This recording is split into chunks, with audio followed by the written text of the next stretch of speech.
Hey friends, I'm Mitch, and today we are doing Scenario 2. The gap is blocked of Atlanta is ours. I am extremely excited about this because we are only using the west map, and we have 3 turns starting May 10th, 1864. Now you'll see the first initiative is the Union player, and we are going to do that. And my friends, we are about to just maul this guy right here, because the first thing I want to do is come up north here. I want to get this force, which by the way looks like this. I love this game, lets you just split off forces. Look at that beefsteak. Look at these beefsteak counters.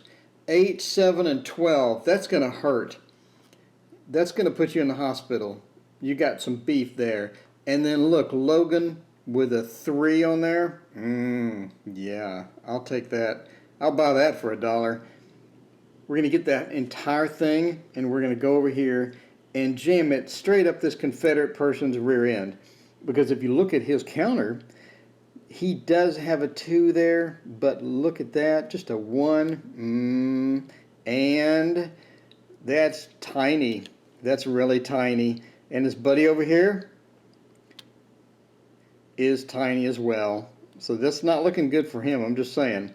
Now he is a cavalry, could do a retreat, but that's fine because I really would like to get this area over here. One of the big scoring objectives is to basically get way over here in the east, and I'm going to go around all these other guys in this area, and if I can just hop over here, then that's fine with me. If he wants to retreat all day, we'll do that. So the Union gets the first initiative. We're definitely going to go forward with this force. Now, luckily, since he's cavalry, we can just sort of hop over that. We can hop right over here. It's going to be no problem at all just to hop over. So we could either get this cavalry, but the cavalry is not very beefsteaky. I mean, that's only a 2. We could just get him and move him, but I'm just not too excited about that. I'd rather get the big force and just start moving them over there. Now, as you know from the rules, we can't just get the force and just start hopping over here. We have to split them out. So let's go ahead and split these out. The first thing I want to do is get this guy with the 12, and that's Harrow. Harrow. He has got a beefsteak counter of a 12.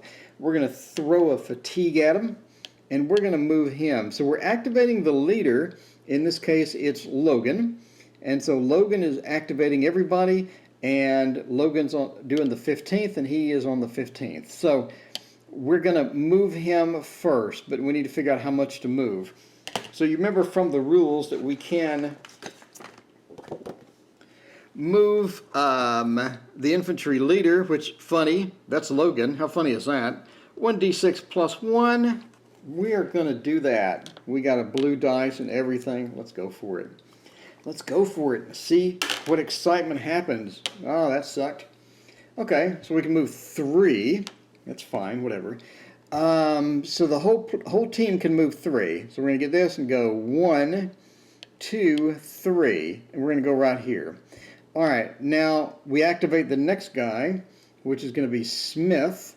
And let us grab a fatigue from Mr. Smith. ML Smith, to be exact.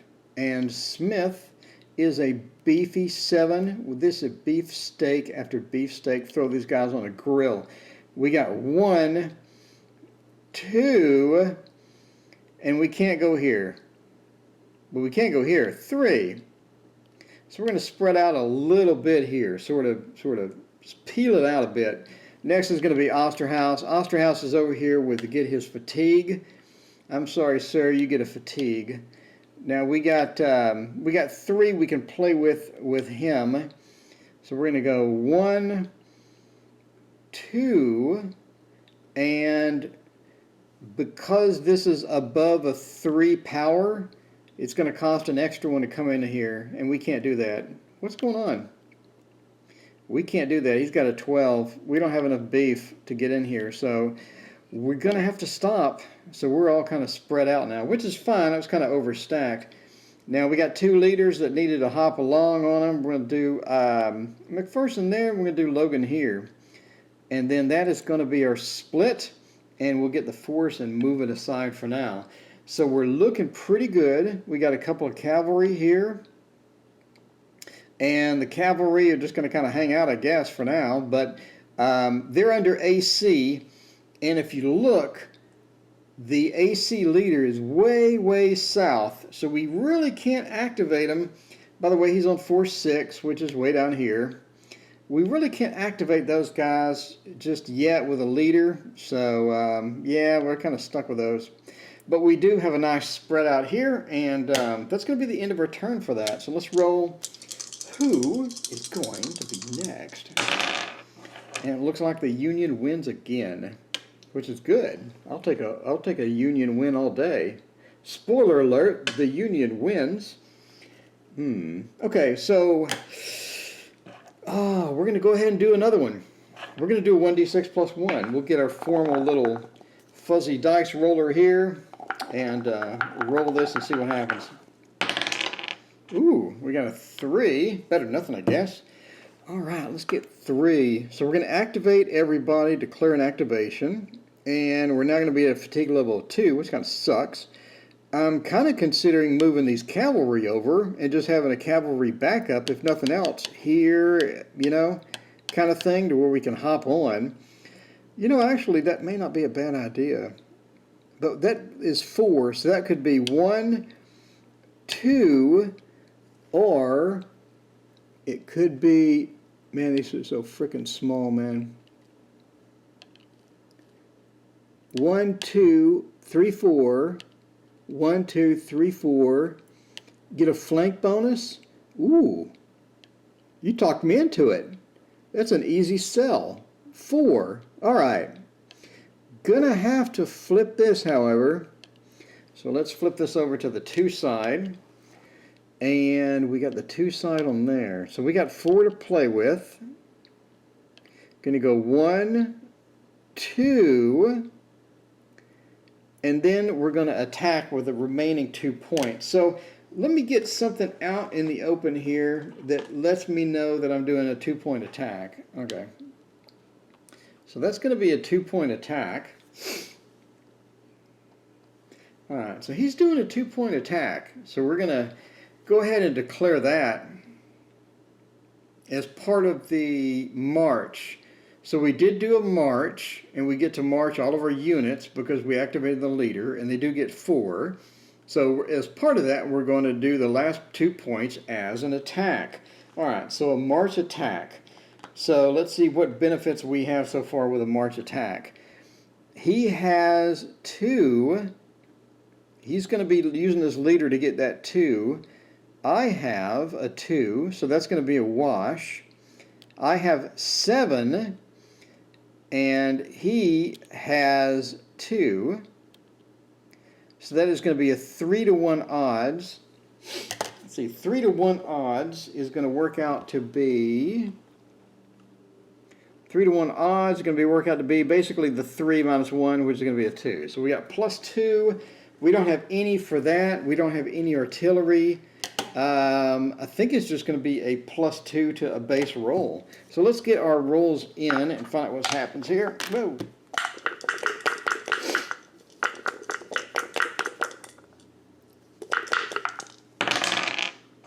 Alright, so this is looking great. This is a 4-to-1. Can you even see that dice? So we got a 4-to-1. So in addition to the 4, we have the 2 movement points that I'm going to use. And then we have the 2 ratio. So it's going to be 8-to-1 with a difference of 7. So let's see how that works out, my friends. Oh my geez, we got a plus 7. A plus 7 is just going to be an advance, basically on most of these. So plus 7 is going to be an advance. The defender, however, is going to have a whole lot of bad news. Since he's only a 2, a plus 7 is going to rack up 1 loss and a DR. So that's no good for him at all. We may not need to do any attacks whatsoever. So let's see. So that is going to be a 1 unit attack, not an assault. It's going to be a plus 7, so that's going to be 1 loss. So now he is going to be reduced down to 1. All right, there he is, reduced down to 1. And that is going to be a disorganized 1. And he is going to get a rout. So not only will he have a bad time of it, with a whopping fatigue of 3, ouch, but he is also just going to have a terrible day with his leader in tow. All right, so that is the end of that. Now I have a gift for you, my friend. It looks and smells like a demoralized 1 marker. So that is quite a bit of stack of bad news. So the retreat for this looks like a whole lot of road. So could go 1, 2, no, 1, 2, 3, 4, I assume, would be the retreat. And then we get to move into the next hex, which is over here. Now the first cavalry did not retreat, which is probably my bad. Probably should retreat, but I just didn't want to retreat. This cavalry, however, can retreat. Let me look at the rules real quick on about his retreat. So cavalry retreat does have a section on advance after combat. It is possible to cavalry retreat on advance after combat, and I believe that is probably going to be the best option here. So the cavalry player rolls a dice. Let's use the gray dice. So we do get this small force modifier. If the cavalry unit in the hex have a combined combat value of more than 1/2, yes, and 1 or less, they are 1, counting entrenchments. Confederate units ignore this modifier. Okay, so we rolled a 2, which halved would be a 1. So it looks like that we just get 1 spot. So we're just going to go here, which is not all that useful, but whatever. Now we still have the activation, so we still can move this guy and this guy. 5, I believe it was 5. So let's see, we got Logan, we got this guy, and we got that guy. Okay, so we're going to go 1. We need to flip this first and get us a nice big fat fatigue.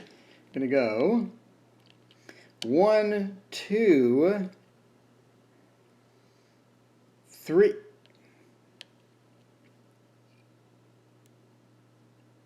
We're good.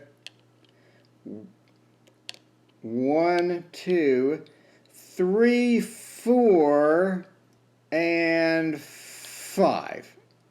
Alright, so we can't do a super sexy attack because we're kind of out of movement points. Otherwise, it would have been pretty grand to go ahead and attack that dude, but you know, whatever. Alright, so let's flip the fatigue over to 2 for this guy and do him 5 as well. So let's see, we're here, get a fatigue, up 1, and he has 8, which is fairly beefy. Not as beefy as that 12 guy, but hey, whatever, I'm not picky. So we're going to go 1, 2, 3, and how many points are going to be in this hex here? We're talking 7, so we'll go 4, 5. And that will be the end of that particular activation after 9 hours, which is okay, whatever. All right, let's roll for who is going to be next. It looks like the Union is next once again, so happy times, happy times. Well now, apparently we're going to go ahead and attack him. That looks good for me. Let's recenter. And while we're at it, let's go ahead and replace Force 1 with that right there. So yeah, let's split out this Force 1 because that's getting kind of big. It's getting a bit monstrous, I might say. God bless these sheets, man. Seriously, not kidding at all. I love these sheets because I can just split out and have a relaxed time over here on this sheet. Okay, bunch of sheet. So we have a 3. 3. By the way. And a 12. You know, that's going to hurt. So let's go ahead and flip our fatigue up 1 to 3. And we are going to attack this KW cavalry unit right here with a whole 1. That's not going to go well for him. I'm not a psychic, but I'm predicting that's not going to go well for him at all, in fact. So let's go ahead and process that. Oh, Jesus. 12 to 1 and a 2 difference. So that's 2. 12 to 1 is going to be in a plus 11. That's plus 13. That's basically going to max out our chart at this point, right? Plus greater than plus 10. So just the maximum of our chart at this point. That's like plus 13. So let's see. How many points are we going to attack with? We could theoretically. We do need to roll for how many movement points we get before we get all excited here. All right, so we got 3 movement points. We got 3 movement points. So we're going to go ahead and use, I don't know why I'm doing this. We're already maxed out, but you know, whatever. We're going to go ahead and do, we are not cavalry, we're infantry. We're going to go ahead and do a normal attack. So there'll be no modifiers. So normal attack is good. The normal attack with just this massive difference, and let's roll the dice and find out what happens here. Oh, okay. So we got that. So we got 13 plus 5 is going to be 18 and 6. So we're still back to, yeah, just this massive difference. All right, let's see what the damage is here. Do we have any other modifiers? It wasn't assault, it wasn't a flank, no artillery. All right. So he is going to be, we're going to be here, and that's basically just going to be an advance at that point, right? Basically just going to be an advance. This whole column over here is an advance. So we are 13. We're obviously going to be an advance. Okay. So I'm more worried about him. He is at a 1. If we slide on down here to the max, he's dead. Yeah, so that's the end of that. So that is 1 dead unit. We're going to remove him from the board, and we get the free advance after combat. Now we are looking a bit weary here, man. That 3 fatigue, we can basically do one more thing and we're done for the day. But that is all right. I think that was a good action and a good thing to do. Now we do have this demoralized guy over here, and he is capped out on the fatigue almost. So we, yeah, he's going to have to go somewhere and run away. Let me move my sheet. He will need to go somewhere and move away. Recenter time. All right, that's looking pretty good. Now I can cross a river here. We do have a river crossing ability. Not really sure what to do next. Let's roll and see who has the initiative. Alright, looks like the Confederates get the initiative. Can you even see this? No. Confederates get the initiative. I should use the little dice. I like these little dice. They fit in the camera better. So the Confederates do get the initiative. Ooh, what are we going to do? I think at this point, since I'm getting spanked fairly hard, I may just entrench. But he only has a 1 and he only has a 2. They're pretty much screwed anyway. I think what might be a good idea is to move these guys together and then entrench. I think that probably would be my best bet. But the Union is just running amok over here, and if they get some of these targets over here, like Tilton, for example, then that is a ton of points. Look at that. Tilton and Dalton. Tilton alone is 35 points. Victory points. That's massive. And we're about to head on over there.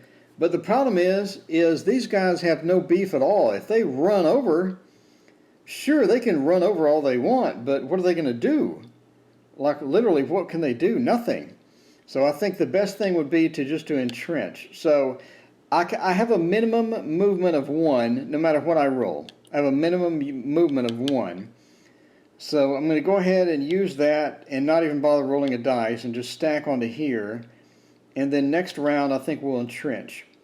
But for now, I think that's going to be my best move because we do have, if you go panned south here a little bit, we do have lots and lots and lots of forts. So I think that's going to be nice. As well as down here we have some decent beefsteak, and we have a nice force over here.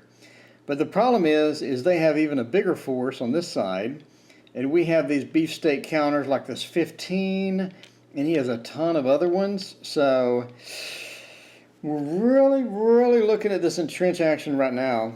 So for now, I'm going to stay north. I'm going to focus on just getting my guys entrenched, and I'm going to combine those. I think that's my best bet at this point, because this really is painful.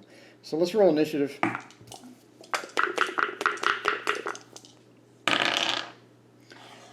Alright, initiative now goes again to the Confederates. So I said I was going to entrench, and I'm going to entrench. So the rules say that in 1864, where we are, you saw it, I can choose a unit, and I'm going to up his fatigue by 1. So I'm going to choose this particular unit, and I'm going to up his fatigue by 1. And then I get an abatis, something marker, and he is going to be on top there, and that is 1864, which we are. And basically that's going to be my move for the round, is just to entrench. We do have a bit of power in here, but nothing substantial, nothing to write home about. So yeah, it's not looking really good for us at all, but whatever. All right, we got a couple of fatigues and we got an entrenchment, so that's going to be my round for that. Let's re-roll for initiative. Actually, I want to use these dice. So the black will be Union. Alright, so we got another Confederate turn. If we're going to do a bunch of Confederate turns, then that's fine, that's fine. I'm going to go south, and I'm going to break out, and I'm going to attack something. I mean, that's what we're going to do. Let's focus on that. Let's figure out what do we want to attack. So I think my ideal scenario at this point, since this guy doesn't have an entrenchment and he's 13, would be to march on down here and attack this guy who's a 14. But I have a 3 and he has a 2. So I think that would be not a half bad idea. So that's what I'm going to do. I'm just going to go ahead and get this guy and just sort of march him around, see what I can get. So he is a standard, he's under roost. He's a standard infantry. So we get an extra point though. So I'm going to roll a dice. Oops. I'm going to roll a dice for the infantry guy and move him. And that is the worst roll ever. So I decided to be brave and move him, and all I got is a 1. But I do get an extra 1 because I'm Confederate. Oh, wow, that sucked. That sucked fairly hard. In fact, I'm not sure I can move. I can't go here because he's an infantry that cost me an extra 1. I guess I could get in a fort. I guess that's plan B, right? Would be to get in a fort. My movement point is so terrible that I can't even move here because that's 3 points. That is absolutely awful. I'm just going to go ahead and hop in here then. I'm going to go ahead and hop onto Force 1 and pop him into Force 1 over here. And yeah, that sucked. But sure, why not? Okay. So he now joined Force 1, and that's going to be his move. Ideally, I would have got a 6 or a 7 or something. Could have hopped over here for 3, 4, 5, 6, 7. Well, no, 7. I don't know. I don't know what I was thinking, but he's under fort, and the rest of my team is under fort, so whatever. Let's roll for initiative. And at this point, I think the Confederates are going to do a whole lot of passing. Do I even bother rolling initiative? My whole team is under fort. I'm going to say no. I'm going to say just keep passing and give these guys some room. Okay, sure, why not? Okay, so the Confederates are just going to pass. They're going to say, hey, come at me, bro. So the Confederates pass, and the Union roll to see what they want to do, and they get a 4 to spend. I think at this point I could go finish that guy off over there, but I'm probably going to end up having to attack these forts, so let's go ahead and do it. 4-6 is fairly miserable. It's not exactly the best force in the nation here. All it really has is this one guy. So this one guy is a 16. I mean, it's not like he's shabby or anything. He is a 16. But underneath that fort, that is 3x. I mean, that is noticeably painful. Noticeably painful. And he has a 3. Ouch. And a 10. Well, yeah, that's not looking too good. I guess I could do some combined forces before I do that and try to get some fairly beefy, a beefy stack up and running. I guess I could, or could do a flank. I think we're going to set up for a flank. I think that's going to be our best option at this point. I don't want to flank here because that force 1 has a bit of beef in it. They got a 13 and a 13. Ooh, no. I don't want a 13 and a 13 going against me, and I'm only 15. So I guess I could, well, I don't know. I guess I could do here and here, but that's not going to give me hardly any flank at all. Guess I could come over here and just do a full-on flank. Let's see how bad this is. This is a 5 and a 2. I mean, that's not too bad. Let's go ahead and try that. Let's go ahead and do a flank over here and try to offset this. So we get 4 movement points. We're going to go 1, 2, 3, and then 4. And that's going to give him an opportunity to attack us. But let's see. That's the 20th, and he's the 20th. I'm just going to go here and stop. And that's going to be our movement for the turn. And that way, we can activate him and move all of our guys, which we could have done anyway, right? Let's see, what was he to begin with? So I'm going to go ahead and activate the full 20th at this point. And the 20th also includes this unit over here, which is part of the force. So that was within 3 hexes, therefore that'll work. We have a couple of cavalry, and we do have a cavalry leader. But for now, we're just going to activate the 20th, and the 20th has a bunch of beef in it, so let's go ahead and do that. So we activated the 20th. Let's roll. Oh, we got a 4. Okay, we'll just use that. I guess we'll use a 4. So if we activate that, so that is going to be an infantry leader. It's going to be an infantry leader. It's going to be 1d6 plus 1, so this is 5. So we have a 5 to play with all these guys. So let's do that. We're going to go 1. Let's give him a fatigue, Mr. Fatigue Man. So he's 6, 13. We're going to go 1, 2, 3, 4, and stop. And let's see. So this guy gets a 5. We get 5. We have to stop because we're in zone of control. So this guy gets a 5. So let's go with a fatigue on Butterfield. Let's go 1, 1. We'll go 3, 4, 5. Because it costs an extra 2 movement points just to get on top of this guy. So we're going to get quite the stack over here going. Alright, we hit the enemy zone of control and stop. Now the 20th includes this guy as well.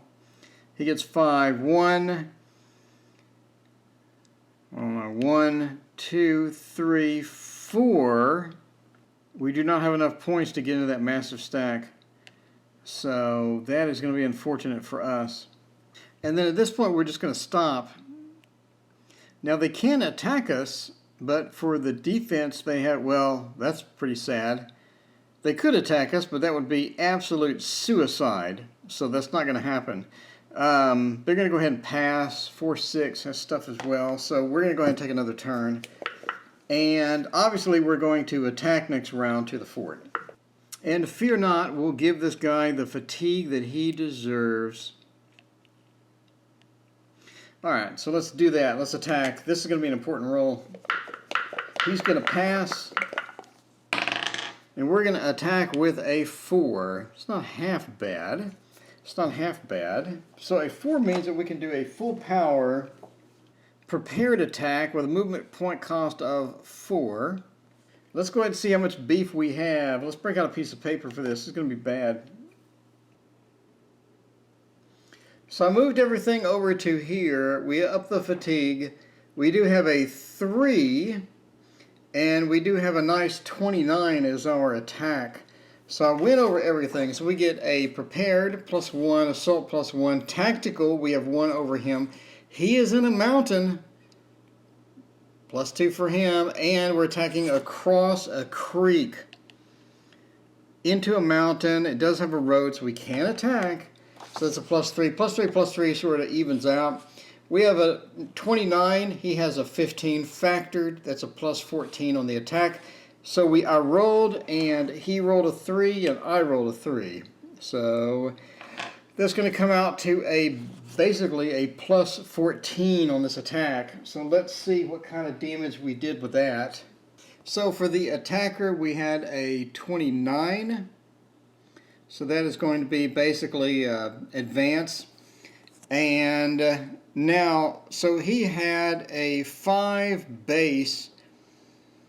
So that's going to be a 4 DR. Defender's combat value, not including entrenchment and benefits. By the way, not including entrenchment, he had a 5. So we're talking a 4 DR. That's pretty devastating for him. Even entrenched, that's pretty devastating for him. That's going to be 4 off the top. And he had a 5, so he's down to 1 at this point. So let's swap out this 5 with a disorganized 1. And he gets 3 fatigue just for being himself. Wow. I guess we'll leave the fort here because he's about to retreat. I'll put the fort over here for now. And then bait will be there. And a special gift of a demoralized 2, which needs to be trimmed. And there's your gift, my friend, a demoralized 2. Now at this point, he needs to retreat. So let's look at the retreat table. So it basically says he doesn't get into it unoccupied with an enemy. Okay, 4 to 6. We'll go 1, 2, 3, 4, and we'll stop there. I assume that's okay. And we do have a fancy advance after combat, and we advanced after combat. Now, do have a fatigue of 1. He did not participate in the attack, but all these guys did. And so they have a fatigue of 2 at this point, but man, they did good. That was very nice. Even entrenched, he got rickrolled. So I think that's going to be the end of part 1. Thank you for joining me. If you like this, please like and subscribe. If I made any errors, please point them out. I always do enjoy fixing stuff.